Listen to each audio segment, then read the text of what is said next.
All right, so I've already recorded these ones, but I have to record them again. Apparently, they got lost in the ether somewhere. So, what we're going to do here is we're going to walk through transactions 4, 5, and 6 really quickly and explain how we came up with the numbers for those. So, this first one, transaction number 4, it says the utilities are owed at the end of the year for $400. What this tells me, owed at the end of the year, tells me my ending balance is going to be $400. Okay, so what account are we talking about here? Well, it says we owe utilities, so it's going to be utilities payable. Okay, so before the adjustment, it's going to be $0. How do we know that? Well, we're going to make a $400 adjustment to the payable amount.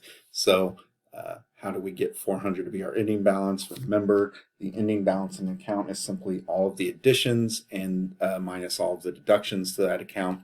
So since we're adding 400 to it, the beginning balance has to be 0. Okay, so just remember a couple things here, a couple key clues here is end of the year 400 owed tells us it's a liability, so it's got to be utilities payable. Now they also tell us that in the first 11 months of the year, Hurricane has paid $4,000 for utilities. When it says has paid, this means it was an expense. They've already recognized those expenses. Okay, so this is going to be utilities expense. What was our amount before the adjustment? Well, they told us it's $4,000. They paid $4,000 already. Our adjustment was an increase of $400 to expenses, so our ending balance is going to be $4,400. Okay. So read those context clues inside of the problems. It will help you out significantly when you try to solve these. Okay. For number 5, it says that salaries for December earned by employees but not paid to them are recorded for $5,000. Again, earned but not paid, that means we owe them something. When we owe something, that's a payable. So we're going to have salaries payable account for our balance sheet account, which means we will have the salaries expense account for our income statement account. The reason we know it's expense is because even though we've not paid them the cash yet, we still used their labor, and when we use things, it means that we need to recognize an expense. Okay. So what is the balance in salaries payable before the adjustment? It's going to be 0. What was the adjustment? Well, it tells us right there, $5,000. So we've got a $5,000 adjustment here with a $5,000 ending balance. Okay.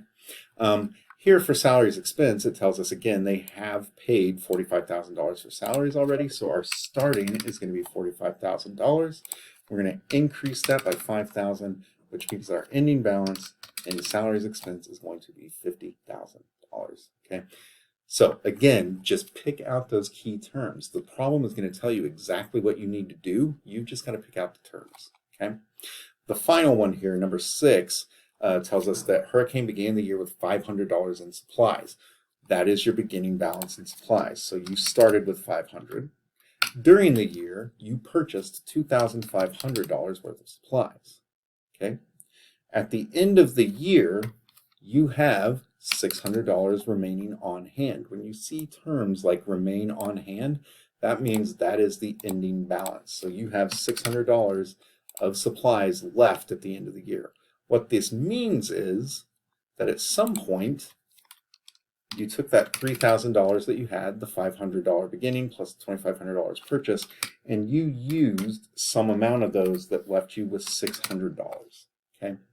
So how do you solve 3,000 minus x equals 600? Well, we would just move things around, right? We would see that $2,400 equals x. X is that adjustment. Okay. So what that means is the balance before the adjustment was $3,000. How much we used, we're going to reduce that by $2,400. Okay. We had $0 in expense. We increased it by $2,400. So our ending balance in expense is $2,400. So this first account right here is supplies. The second account is supplies expense. We recognize the expense as we use the supplies. Okay, so that's all of the transactions. The next video, we will walk through the rest of this problem and talk about how we prepared the income statement in the next part of this, how we prepare the balance sheet, and then we will finish up with the rest of the activity.